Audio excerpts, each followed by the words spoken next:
নবী সাল্লাল্লাহু আলাইহি ওয়াসাল্লাম ইরশাদ করেছেন, সাল্লু কামা রাআইতুমুনি উসাল্লি, তোমরা নামাজ আদায় করো ঠিক সেইভাবে যেভাবে আমাকে নামাজ আদায় করতে দেখছো। হাদিসটি বর্ণনা করেছেন ইমাম বুখারী। তাহলে নবীজি যেভাবে নামাজ আদায় করেছেন সেভাবে আমাদেরকে নামাজ আদায় করতে হবে। অন্য কোনো পদ্ধতিতে নামাজ আদায় করলে সে নামাজ আদায় হবে না। সুতরাং নামাজ শুরু করার আগে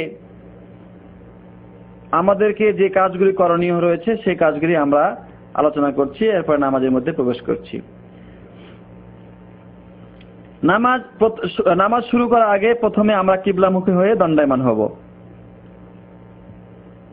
অতঃপর আল্লাহ রাব্বুল আলামিনের সামনে দাঁড়িয়ে নামাজ আদায় করছি, মনের মধ্যে এ ধরনের একটা পরিকল্পনা এবং সংকল্প নিয়ে নিয়ত করে নামাজ শুরু করব।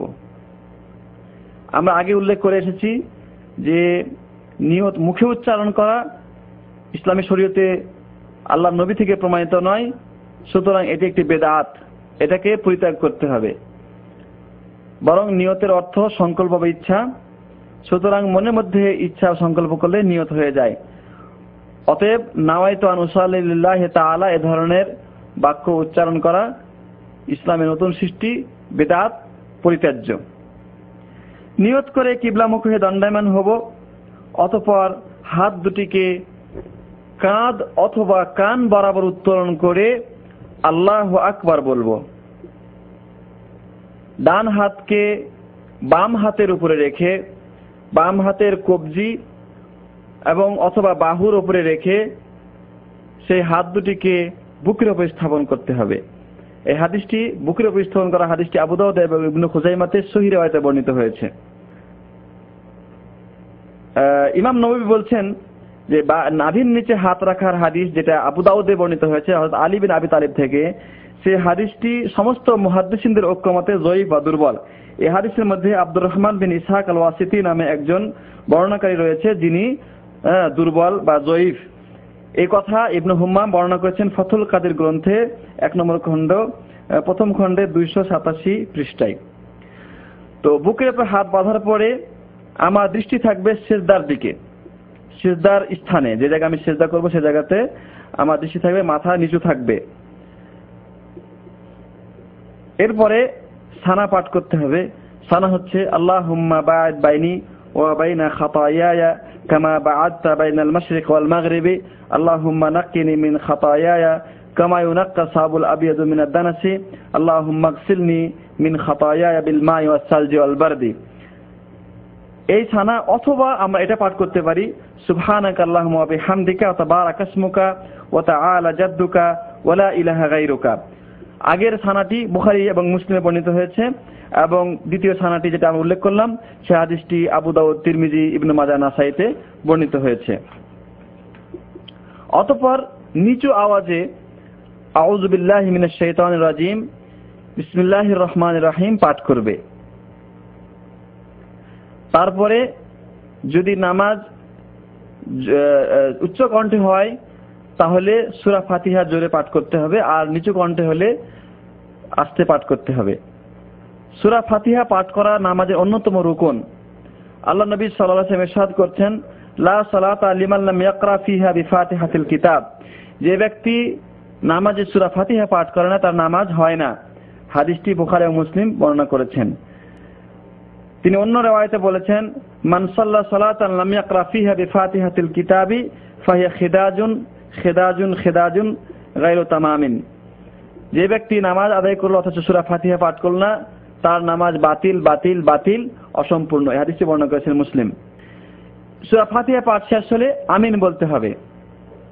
হাদিসে এসেছে যে কানা নবী সাল্লাল্লাহু আলাইহি ওয়াসাল্লাম ইযা ইনতাহা মিন কিরাআতিল ফাতিহা ক্বালা আমিন ইয়াজহারু বিহা সাওতাহু। হাদিসটি বর্ণনা করেছে আবু দাউদ, যখন তিনি সূরা ফাতিহা পড়ে শেষ করতেন তখন তিনি আমিন বলতেন এবং উচ্চ কণ্ঠে বলতেন। এরপরে অন্য একটি সূরা পাঠ করবে, অন্য একটি সূরা পাঠ করবে। এইভাবে কিরাত যখন পাঠ করা শেষ হবে তখন রুকু করবে। রুকু করার সময় হাত দুটিকে প্রথমবার যেভাবে কাঁধ অথবা কান পর্যন্ত উত্তোলন করেছিল ঠিক সেইভাবে উত্তোলন করবে। আব্দুল্লাহ ইবনে ওমর থেকে বর্ণিত হয়েছে তিনি বলছেন রাআইতু রাসূলুল্লাহ সাল্লাল্লাহু আলাইহি সাল্লাম ইযা কামা ফিস সালাতি রাফা ইয়াদাইহি হাত্তা তাকুনা হাযওয়া মানকাবাইহি ওয়া কানা ইয়াফআলু যালিকা হিনা ইকাব্বিরু লিররুকু'i ওয়া ইয়াফআলু যালিকা ইযা রাফা রাসাহু মিনার রুকু'i ওয়া ইয়াকুলু সামিআল্লাহু লিমান হামিদা। তিনি বলছেন, আব্দুল্লাহ ইবনে ওমর বলছেন যে আমি দেখেছি রাসূলুল্লাহ সাল্লাল্লাহু আলাইহি ওয়াসাল্লাম যখন নামাজে যে দণ্ডায়মান হতেন তখন হাত দুটিকে কাঁধ বরাবর উত্তোলন করতেন, এবং যখন তিনি রুকুর জন্য তাকবীর দিতেন তখন তিনি অনুরূপ করতেন, এবং যখন রুকু থেকে উঠে সামিআল্লাহু লিমান হামিদা বলতেন তখন তিনি অনুরূপ করতেন। অর্থাৎ হাত দুটিকে কাঁধ বরাবর অথবা কান বরাবর উত্তোলন করা তাকবীরে তাহরিমা বলার সময়, রুকুতে যাওয়ার সময় এবং রুকু থেকে উঠে সামিআল্লাহু লিমান হামিদা বলার সময় সুন্নাত। রুকুতে যখন যাবে তখন হাত দুটিকে হাতের পাঞ্জা হাত দুটিকে হাঁটুর উপর স্থাপন করবে যেন সে হাঁটুকে আঁকড়ে ধরেছে। অতঃপর হাতের আঙ্গুলগুলোকে ছড়িয়ে দেবে আর হাত দুটিকে নিজের দুই পার্শ্বস্থল থেকে আলাদা রাখবে এবং দূরে রাখবে। অতঃপর পিঠকে সোজা করবে, পিঠ এবং মাথা যেন বরাবর থাকে। বর্ণিত হয়েছে যে আল্লাহ নবী সাল্লাল্লাহু আলাইহি ওয়াসাল্লাম যখন রুকু করতেন তখন তিনি পিঠটাকে এত বেশি সোজা করতেন যে তার পিঠে পানি রেখে দিলে সে পানি স্থির হয়ে যেত। সুতরাং রুকু অবস্থায় পিঠ সোজা করা এটা রুকুর অন্যতম রুকন বা ফরজ। রুকুর এই পদ্ধতি বুখারী, মুসলিম, তিরমিজি, বাইহাকি, তাবরানীতে বর্ণিত হয়েছে। রুকুতে গিয়ে তাসবিহ পাঠ করবে সুবহান রাব্বিয়াল আযীম 3 বার, অথবা পাঠ করবে সুবহানাকাল্লাহুম্মা রাব্বানা বিহামদিকা আল্লাহুম্মা গফিরলি। আগের হাদিসটি আবু দাউদ, তিরমিজি, নাসাঈ, ইবনে মাজাহ বর্ণিত হয়েছে এবং এটি বুখারী ও মুসলিম বর্ণিত হয়েছে। অথবা পাঠ করবে সুবহান কুদ্দুসুন রাব্বুল মালাইকাতি ওয়ার রূহ, এটিও মুসলিম এবং আবু দাউদে বর্ণিত হয়েছে। রুকু থেকে উঠার সময় বলবে সামিআল্লাহু লিমান হামিদা এবং হাত দুটিকে পূর্বের নিয়মে কাঁধ অথবা কান বরাবর উত্তোলন করবে। তারপরে পাঠ করবে রব্বানা লাকাল হামদ অথবা রব্বানা ওয়ালাকাল হামদ অথবা আল্লাহুম্মা রব্বানা লাকাল হামদ অথবা আল্লাহুম্মা রব্বানা ওয়ালাকাল হামদ, যে কোনো ভাবে পড়তে পারে। অতঃপর এই রুকু থেকে যখন মুসল্লি উঠবে তখন সে যেন সোজা হয়ে দণ্ডায়মান হয়। সোজা হয়ে দণ্ডায়মান হওয়াটা রুকুর অন্যতম রুকন বা ফরজ। যদি সোজা হয়ে দণ্ডায়মান না হয় তাহলে তার নামাজ বাতিল বলে গণ্য হবে। তাহলে রুকু এবং সিজদাকে পরিপূর্ণরূপে করা এটা নামাজের অন্যতম রুকন, আমরা বুঝতে পারলাম। সিজদায় যাচ্ছি, এবার আমরা সিজদায় যাব। সিজদায় যাওয়ার সময় আল্লাহু আকবার বলে সিজদায় যাবে। প্রথমে হাত দুটিকে মাটিতে রাখবে, তারপরে হাঁটু রাখবে, তারপরে মুখমণ্ডল মাটিতে রাখবে।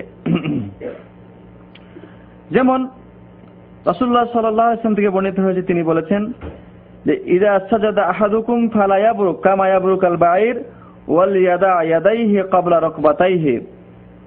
যখন তোমাদের কোনো ব্যক্তি সিজদা করবে সে যেন উটের মতো করে না বসে, সে যেন হাঁটু রাখার আগে হাত দুটি রাখে। হাদিসটি বর্ণনা করেছেন আবু দাউদ এবং নাসাঈ।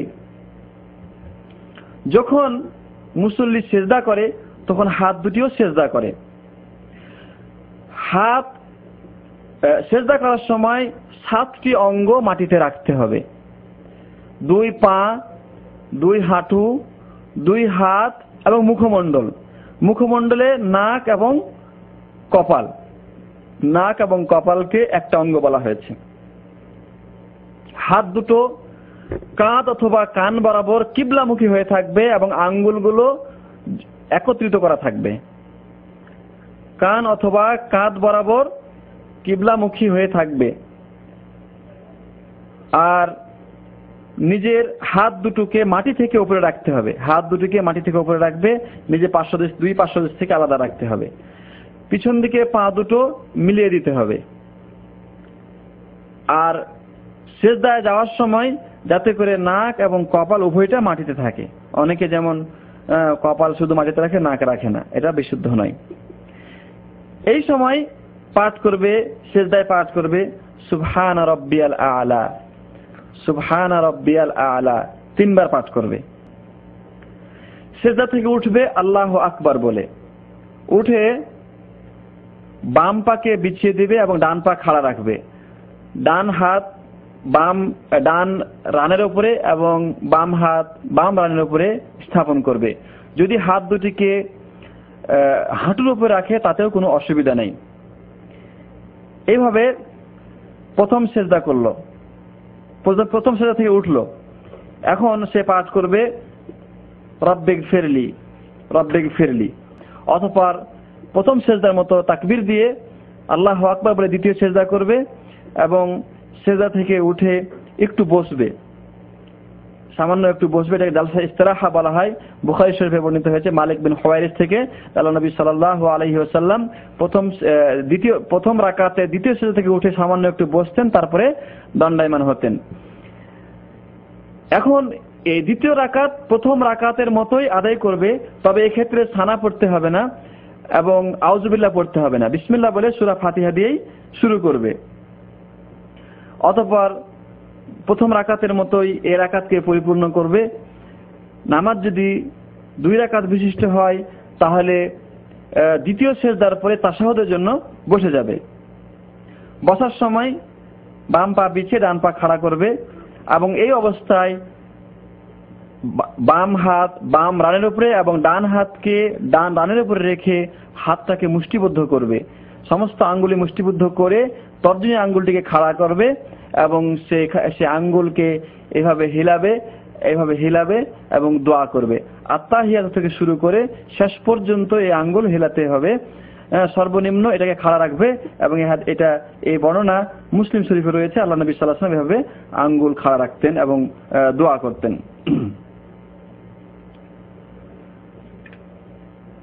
যেমন মুসলিম শরীফে বর্ণনা আছে ওয়ায়াকবিযু আসাবিআ কাফিল ইউমনা কুল্লাহা, তিনি ডান হাতের সমস্ত আঙ্গুলগুলিকে মুষ্টিবদ্ধ করতেন এবং বুদ্ধ আঙ্গুলের কাছে যে আঙ্গুল রয়েছে অর্থাৎ তর্জনী আঙ্গুল, সে আঙ্গুল দিয়ে কিবলার দিকে ইশারা করতেন এবং সেদিকে তিনি নজর রাখতেন। হাদিসটি মুসলিম শরীফে রয়েছে। অর্থাৎ সিজদার সময় আমার নজর থাকবে এই আঙ্গুলের দিকে, এই তর্জনী আঙ্গুলের দিকে। অতঃপর তাশাহুদে বসে আমি পাঠ করব আত্তাহিয়াতু লিল্লাহি ওয়াস সালাওয়াতু ওয়াত তাইয়্যিবাতু আসসালামু আলাইকা আইয়ুহান নাবিয়্যু ওয়া রাহমাতুল্লাহি ওয়া বারাকাতুহু আসসালামু আলাইনা ওয়া আলা ইবাদিল্লাহিস সালিহিন আশহাদু আন লা ইলাহা ইল্লাল্লাহু ওয়া আশহাদু আন্না মুহাম্মাদান আবদুহু ওয়া রাসূলুহু। নামাজ যদি 2 রাকাত হয় তাহলে এরপরে দরুদ শরীফ পড়ে এবং অন্যান্য দোয়া পড়ে সালাম ফিরাতে হবে। আর নামাজ যদি 2 এর অধিক হয়, তৃতীয় 3 রাকাত বিশিষ্ট বা 4 রাকাত হয়, তাহলে এতটুকু পাঠ করার পরে তৃতীয় রাকাতের জন্য দণ্ডায়মান হবে। যখন তৃতীয় রাকাতের জন্য দণ্ডায়মান হবে তখন তাকবীর দিবে এবং ওই সময় হাত দুটিকে উত্তোলন করবে। এই হাত উত্তোলনের ব্যাপারে বুখারী শরীফে হাদিস বর্ণিত হয়েছে। আল্লাহর নবী সাল্লাল্লাহু আলাইহি ওয়াসাল্লাম হাত দুটিকে কাঁধ অথবা কান বরাবর উত্তোলন করতেন। এই সময় শুধু সূরা ফাতিহা পাঠ করবে। এই সময় শুধুমাত্র সূরা ফাতিহা পাঠ করবে, অন্য কোনো সূরা পাঠ করবে না। যদি কেহ অন্য কোনো সূরা পাঠ করে তবুও কোনো অসুবিধা নাই। যদি এরকম হয় আমি যদি মুক্তাদি হই এবং ইমাম সাহেব শেষের 2 রাকাতকে তিনি দীর্ঘ করেন, তাহলে ওই অবস্থায় আমি সূরা ফাতিহার পরে অন্য সূরা পাঠ করতে পারি, কোনো অসুবিধা নাই। এই ব্যাপারে মুসলিম শরীফে এবং মুসনাদে আহমদে হাদিস বর্ণিত হয়েছে। যেমন সাহাবী বলছেন যে আল্লাহর নবী সাল্লাল্লাহু আলাইহি ওয়াসাল্লাম কখনো তিনি আরো অতিরিক্ত আয়াত তেলাওয়াত করতেন এবং এই রাকাতে কখনো তিনি দীর্ঘ করতেন। তাহলে এইভাবে অন্য কোনো সূরা পাঠ করা যায়, এতে কোনো বাধা নাই। কিন্তু সূরা ফাতিহা পাঠ করাটাই তার জন্য যথেষ্ট হবে। এইভাবে শেষের রাকাতটি অথবা দ্বিতীয় রাকাত 2 রাকাত শেষ করে 4 রাকাত যখন নামাজ পরিপূর্ণ হয়ে গেল তখন শেষ তাশাহুদের জন্য বসবে। এই সময় প্রথম তাশাহুদে যা পাঠ করেছিল সেটা পাঠ করবে এবং অতিরিক্ত দরুদ পাঠ করবে। আল্লাহুম্মা সাল্লি আলা মুহাম্মাদ ওয়া আলা আলি মুহাম্মাদ কামা সাল্লাইতা আলা ইব্রাহিম ওয়া আলা আলি ইব্রাহিম ইন্নাকা হামিদুম মাজিদ। আল্লাহুম্মা বারিক আলা মুহাম্মাদ ওয়া আলা আলি মুহাম্মাদ কামা বারাকতা আলা ইব্রাহিম ওয়া আলা আলি ইব্রাহিম ইন্নাকা হামিদুম মাজিদ। এইভাবে দরুদ পাঠ করা হলো, এরপরে দুআয়ে মাসুরা পাঠ করবে। আল্লাহুম্মা ইন্নী যালামতু নাফসি যুলমান কাসীরান ওয়া লা ইয়াগফিরু যুনুবা ইল্লা আনতা ফাগফিরলি মাগফিরাতাম মিন ইনদিকা ওয়ারহামনি ইন্নাকা আনতাল গফুরুর রহিম। এই হাদিসটি বুখারী মুসলিম বর্ণিত হয়েছে। এরপরে আরো অতিরিক্ত দোয়া বলা মুস্তাহাব, যেমন আল্লাহুম্মা ইন্নী আউযু বিকা মিন আযাবিল কবরি ওয়া মিন আযাবি জাহান্নাম ওয়া মিন ফিতনাতিল মাহইয়া ওয়াল মামাত ওয়া মিন শাররি ফিতনাতিল মাসীহিদ দাজ্জাল। এই হাদিসটি বুখারী মুসলিম বর্ণিত হয়েছে। তো এইভাবে দোয়া পাঠ করা, এরপরে সালাম ফিরাতে হবে। সালাম ফেরার সময় প্রথমে ডান দিকে মুখ ফিরাবে এবং বলবে আসসালামু আলাইকুম ওয়া রাহমাতুল্লাহি ওয়া বারাকাতুহু, অথবা বলবে আসসালামু আলাইকুম ওয়া রাহমাতুল্লাহ, এবং বাম দিকে মুখ ফেরাবে এবং বলবে আসসালামু আলাইকুম ওয়া রাহমাতুল্লাহ।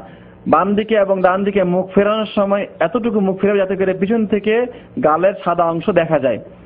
এক্ষেত্রে ডান কাঁধ দেখা এটা জরুরি নয়, বা বাম কাঁধে দৃষ্টিপাত করা এটাও জরুরি নয়। আরেকটা কথা উল্লেখ্য যে যদি নামাজ 3 রাকাত বিশিষ্ট হয় এবং 4 রাকাত বিশিষ্ট হয়, তাহলে শেষ তাশাহুদে তাওয়াররুক করা সুন্নাত। তাওয়াররুক হচ্ছে বসার সময় ডান পা খাড়া রেখে বাম পাকে ডান পায়ের নিচে দিয়ে বের করে নিয়ে নিতম্বর উপরে বসা, নিতম্বরকে মাটিতে রেখে দিয়ে তার উপরে বসা, এটা তাওয়াররুক। এই তাওয়াররুক করা হচ্ছে সুন্নাত, কখনো কখনো এরকম করা উচিত। এইভাবে আমরা নামাজ সম্পন্ন করলাম। নামাজের ব্যাপারে গুরুত্বপূর্ণ একটি কথা হচ্ছে যে নামাজের ক্ষেত্রে নারী এবং পুরুষের কোনো পার্থক্য নাই, কোনো ভেদাভেদ নাই। নারী ঠিক সেভাবে নামাজ আদায় করবে যেভাবে পুরুষ নামাজ আদায় করে থাকে। কেননা আল্লাহ নবী সাল্লাল্লাহু আলাইহি ওয়াসাল্লাম যেমন তিনি পুরুষের নবী তেমন তিনি নারীরও নবী। এক্ষেত্রে নারীদের ব্যাপারে আলাদা কোনো নামাজের পদ্ধতি হাদিসে বর্ণিত হয়নি। এক্ষেত্রে যে বর্ণনা পাওয়া যায় বা কিছু বর্ণনা আছে এগুলি সম্পূর্ণ জাল এবং জয়ীফ, যে ব্যাপারে কোনো বিশুদ্ধ হাদিস পাওয়া যায় না, সুতরাং সেটা গ্রহণীয় নয়। সুতরাং নারীর হাত বাঁধা, তাকবীর দেওয়া, রুকু করা, সেজদা করা সম্পূর্ণ পুরুষের মতোই হবে। যেমন করে বুখারীতে বর্ণিত হয়েছে উম্মে দারদা রাদিয়াল্লাহু আনহা থেকে, তিনি পুরুষরা যেভাবে নামাজে বসতেন ঠিক সেভাবে তিনি বসতেন।